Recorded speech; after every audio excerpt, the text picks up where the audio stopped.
Herkese merhabalar. Kanalıma ve mutfağıma hoş geldiniz.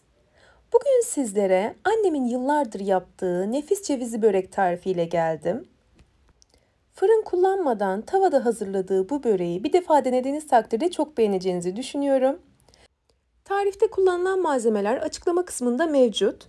Bu arada beni hangi şehirden izlediğinizi videonun yorumlar kısmında belirtirseniz çok mutlu olurum. Hemen tarifin yapımına geçmek istiyorum.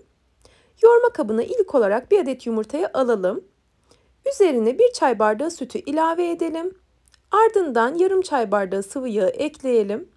Son olarak şöyle kaşığın ucuyla çok az bir tuz ekleyelim ve karıştıralım.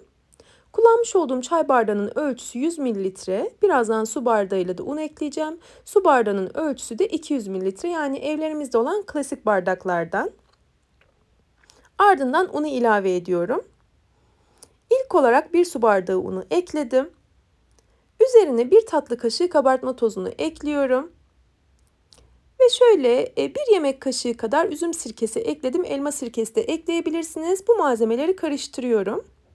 Biraz kıvam alıncaya kadar kademeli bir şekilde un ekleyerek spatula ile karıştırmaya devam ediyorum. Sonrasında elimle yoğuracağım. Şöyle 2. su bardağı unu da ekledim. Toplamda 2,5 su bardağı unla hamurumu istediğim kıvama getirdim. Belirttiğim gibi unu her zaman olduğu gibi kademeli bir şekilde ekleyin. Un miktarı değişkenlik gösterebiliyor. Çünkü unun markasına, kalitesine göre, kullanılan yumurtanın boyutuna göre vesaire değişebiliyor. Onun için kademeli bir şekilde ekleyelim. Hamurum kıvam aldı. Bir miktar daha un ekleyerek artık elimle yoğurma işlemine geçeceğim. Spatulamı şöyle bir temizliyorum. Artık hamurumu yoğurabilirim.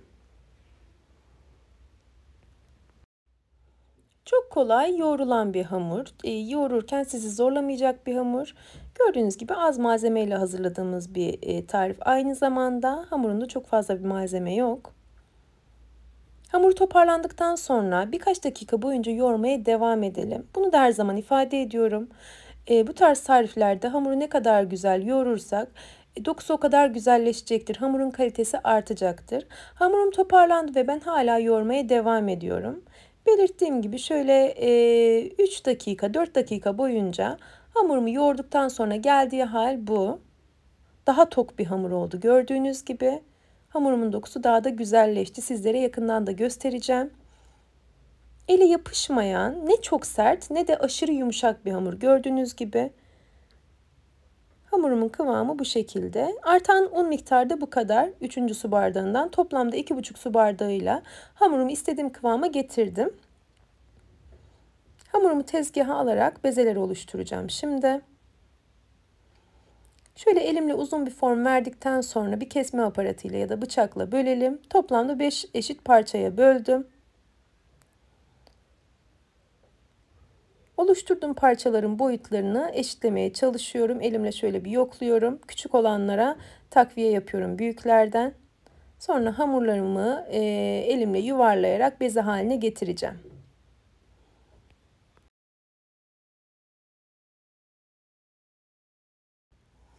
Bezeler hazır olduktan sonra yoğurma kabına tekrar aldım ve üzerini bir tabakla kapattım hava almaması için. Bir bezeyi tezgaha alarak artık açma işlemine geçebiliriz. Bu aşamada işin ustasına bıraktım. Geri kalanı annem yapıyor bu aşamadan sonra. Belirttiğim gibi başında da annem çok uzun yıllardır bu tarifi yapar ve biz ailecek çok beğeniriz. Yöresel bir tarif. İsmi tam olarak ne diye geçiyor bilmiyorum ama biz buna cevizli şekerli börek diyoruz. Dilerseniz içerisine tahin de ekleyebilirsiniz. Kıyır kıyır oluyor içerisine eklediğimiz malzemelerle bu hamur. İçerisine sirke de ekliyoruz. 1 yemek kaşığı kadar. Az önce gördünüz. Onun sayesinde kıyır kıyır ağızda dağılan bir tarif oluyor. Ara ara unlayarak hamuru açıyoruz. Benim tezgahımda hamur açmak biraz zorluyor. Böyle tırtıklı olan tezgahlarda hamur açmak biraz daha kolay. Ama açarken birazcık kayıyor gördüğünüz gibi. Yine de açmaya devam ettikçe annem büyüttü hamuru. Unlamak yerine bu aşamada dilerseniz nişastalayarak da açabilirsiniz. Nişasta ekleyerek de açabilirsiniz. Onun da lezzeti çok güzel oluyor. Biz bu sefer unlayarak açtık hamuru. İki alternatifi de sizlerle paylaşmak istedim.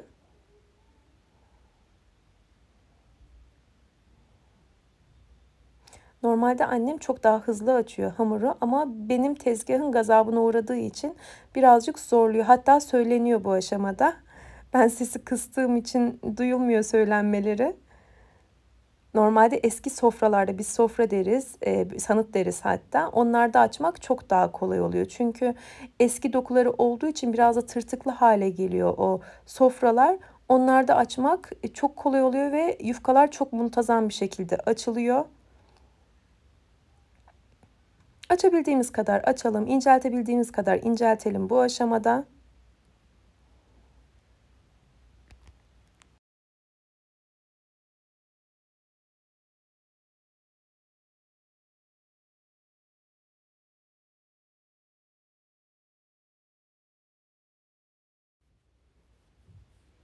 Bu incelik yeterli. Şöyle yakından da gösterelim. Açabildiğimiz kadar açtık ve bu formda bırakıyoruz. Artık açtığımız hamurumuzun üzerine çekilmiş cevizi ekleyebiliriz. Çekilmiş cevizi her yerine gelecek şekilde dağıtalım. Birazcık bol kullanalım. Çok az kullanmayın bu aşamada. Her yerine gelsin cevizler.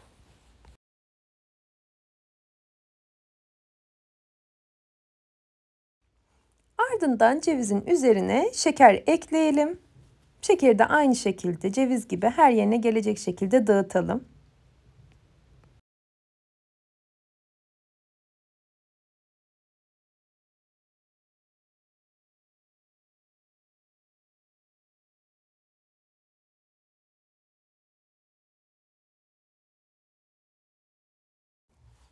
Malzemeleri ekledikten sonra bir köşesinden başlayarak böyle elimizle saralım. Çok sıkı olmayacak şekilde böyle 2 parmak genişliğinde gibi olabilir. Tamamını saralım.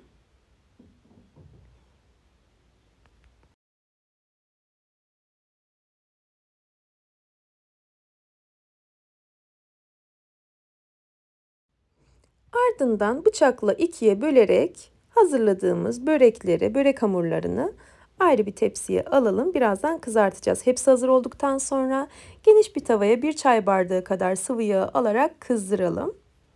Kızartma aşamasında ocağımız kısık ateşten bir tık üstte olacak. Harlı ateşte yapmayacağız. İçi güzel bir şekilde pişsin diye. Hamurları tavaya aldıktan sonra ocağımız kısığın bir tık üstünde, 1 derece üstünde kızartıyoruz. Alt kısmı kızarınca ters çeviriyoruz.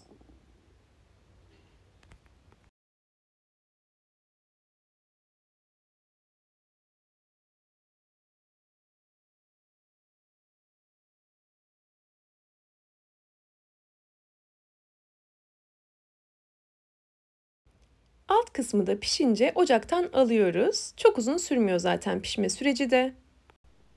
Hiç fırını açmadan tavada şipşak hazırlayabileceğiniz bir tarif gördüğünüz gibi. Diğer geri kalan hamurları da, börek hamurlarını da aynı şekilde kızartalım.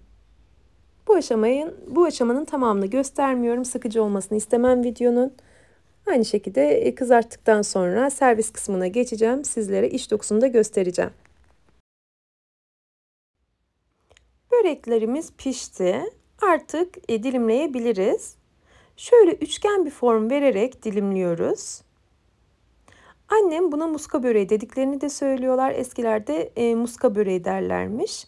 Bu şekilde üçgen şeklinde dilimlendiği için. Hatta farklı formlarda da farklı şekillerde de hazırlıyorlarmış bu tarifi. Böyle gül böreği şeklinde hazırlayarak rulo yaparak da pişiriyorlarmış. Bu şekliyle hazırladıklarında buna muska böreği diyorlarmış. Çok rahat bir şekilde dilimleniyor gördüğünüz gibi. Hamuru kıyır kıyır olduğu için kesinlikle bir dağılma olmuyor dilimlerken. İlk sıcağı çıktıktan sonra dilimliyoruz.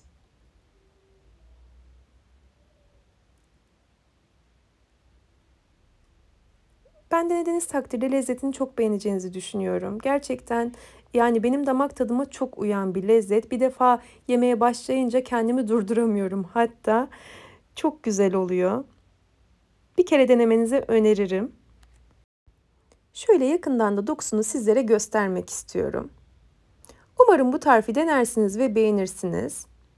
Eğer tarifi buraya kadar izlediyseniz ve beğendiyseniz aşağıda yer alan beğen butonuna tıklarsanız çok mutlu olurum.